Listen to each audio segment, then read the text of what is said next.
Rasulullah SAW dengar, Rasulullah faham lalu dah. Yang pertama, Nabi dia faham agama. Nabi faham agama 100.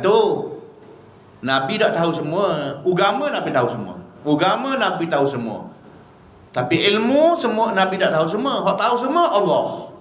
Tahu semua. Ini beza. Semua Nabi tahu Allah. Allah tahu apa tahu Allah. Bak agama tahu semua Nabi. Tapi ilmu dia tak tahu semua. Bak lauk, bak pertanian, bak elektrik ini Nabi tak tahu. Kampung apa di Bukit Kandik Nabi tak tahu. Tak tahu ini. Kalau Allah habislah dalam pasir, dalam tanah, dalam air. Ulama tak tahu habis. Tak ada ulama yang tahu mutlak ilmu dia. Habis dia tahu. Ada. Tak ada. Baca pun kadang-kadang dia ulama besar. Baca tak betul tarang. Baca Fatihah. Kalau betul pun tapi dia panggil tak comel lagi. Nak banding dengan Tok Bila, lebih Tok Bila. Maknanya. Pasal ini Tuhan jadi tidak sempurna kita. Untuk mengajar kita, mendidik kita supaya jangan sombong maknanya. Nabi dengar, Nabi faham lalu dah. Yang pertama Nabi faham ilmu tu. Agama tu. Yang kedua Nabi faham manusia. Pasal orang yang nak berdakwah ini kenal manusia. Orang India lagu mana? Orang Melayu lagu mana? Orang kaki sejik lagu mana? Orang main bandar lagu mana? Orang muda lagu mana? Nabi boleh faham. Orang baik lagu mana? Nabi kata gini, wahai Hanzalah, lah gitu maknanya. Mau duduk dengan kita. Nabi kata, ya Hanzalah, atau kama qala, as-sa'ah was-sa'ah. Masa tertentu tengah memayang lagu lain. Dokang tengah memayang, pergi makan nasi sembang macam memayang rosnya. Gini. Warak dak warak pun cakap lah dengan kawan-kawan tu. Perlu suka cari tajuk sikit lah. Kawan ni senyap ni. Lain lah imam masa tu turun sikit contoh. Masa semayang lagu lain. Nabi kata tak boleh sama belaka. Tak boleh sama belaka. Ada masa-masa dia, Nabi kata.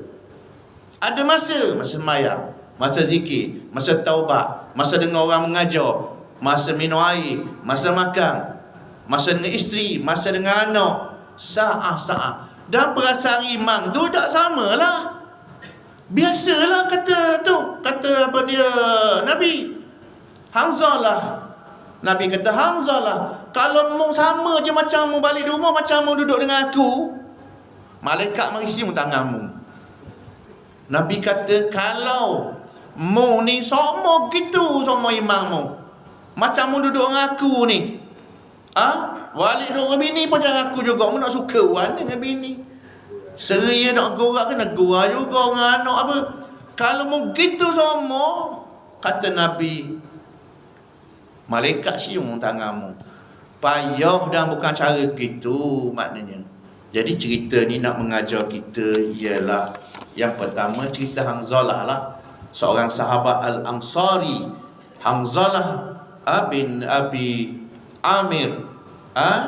Dia ni seorang sahabat yang sejarahnya comel. Yang pertama dalam bab nafaqah Hanzalah. Yang kedua dalam bab malaikat mandi jenazah dia dalam peperangan Uhud kerana dia belum mandi wajib.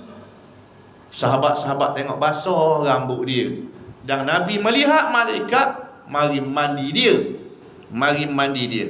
Jadi orang gelar Hanzalah Al-Ghasil. Mudah-mudahan kita baca cerita dia ni mendidik kita nak jadi orang baik. Orang yang baik, yang suka hormat orang, yang suka maaf orang, yang suka salam dengan orang, senyum dengan orang, tolong-tolong orang, makna doa-doa yang baik kepada orang lain.